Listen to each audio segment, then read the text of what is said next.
நபி ஸல்லல்லாஹு அலைஹி வஸல்லம் மக்காவுல இருந்த நிலைமைகளை பார்த்து கடுமையான கவலை கொண்டிருந்தாங்க.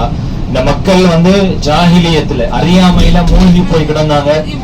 சிலைகளை வணங்கினாங்க, கற்சிலைகளை மக்கள் வணங்கி அதை வழிபட்டு எத்தனையோ ஜாஹிலிய குணங்கள், பெண் குழந்தைகளை உயிரோடு போட்டு புதைக்கிற சமூகம் ஒன்று இருந்துச்சு. அதே போல நிறைய மௌட்டிகமான மோசமான விடயங்கள் செய்து கொண்டிருந்தாரு.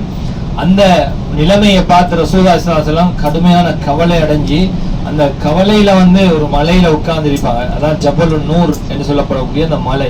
அதுல ஒரு குகை இருக்கு. அது ஹிரா குகை. ஜபலு நூர்ல காரு ஹிரா. அந்த ஹிரா குகைன்னு சொல்லுவாங்க. அந்த ஹிரா குகை இங்கதான் இருக்கு. அந்த ஹிரா குகையில ரசூலுல்லாஹி ஸல்லல்லாஹு அலைஹி வஸல்லம் கடுமையாக கவலைப்பட்டு யோசித்து கொண்டு இருக்கும் போதுதான், அந்த சமூகத்தை பத்தி கவலைப்பட்டு கொண்டிருக்கும் போதுதான் வஹி இறங்கி. அந்த வஹி இறங்கின மலை தான் அந்த நமக்கு முன்னால அந்த ஸ்ட்ரைட்டா பாருங்க, இங்க ரைட் சைடுல அந்த பெரிய மலை, உயரமாக இருக்கிற அந்த பெரிய மலை தான் அந்த ஜபலுன் நூர் என்று சொல்லப்படக்கூடிய அந்த ஒளி மலை என்று சொல்றது. இந்த ஜபலுன் நூர்ல தான் நபிகள் பெருமானார் ஸல்லல்லாஹு அலைஹி வஸல்லம் அவர்களுக்கு அவ்வளவு நுசூலில் வஹி முதலாவது இறங்கியது.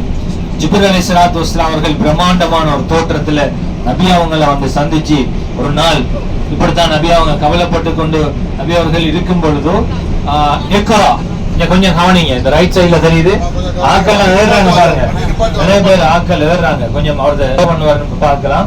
இந்த ஆக்கள் ஏறுறதெல்லாம் விளங்குது நமக்கு பாருங்க, இங்க இருந்து விளங்குது. அப்ப இக்ரா பிஸ்மி ரப்பிக்கல் லதீ ஹலக்ங்கிற ஆரம்ப 5 வசனங்கள் இந்த இறங்கிய மலை சரியா இப்ப உங்களுக்கு ரைட் சைட்ல பாருங்க. பாருங்க விளங்குதா? அந்த மேல உச்சில ஏறி அப்படியே கொஞ்சம் கீழே இறங்கினா ஒரு இடைவெளி ஒன்று அந்த கல்லுல பாத்தீங்கன்னா அவர்தான் இந்த குஹரி. நாங்க ஏறி இருக்கோம் அல்ஹம்துலில்லாஹ். மேல ஏறி இப்படி ஒரு 1.5 hour 2 hour கிட்ட பிடிக்கும். அவ்வளவு படி, 1400 சுற்றம் படி. அப்ப அவ்வளவு படி மேல ஏறி போய் அந்த மேல உச்சிக்கு ஏறி கொஞ்சம் கீழே இந்த பக்கம் இறங்கணும். அப்பதான் வழி இருக்கு, போற வழி. அதுலதான் அந்த குகை இருக்கு. அப்ப இங்க இந்த குகையில இருக்கும் போதுதான் அந்த வஹி இறங்கியது. அதனாலதான் இது ஜபலுன் நூர் அப்படின்னு சொல்றதுக்கு பேரு.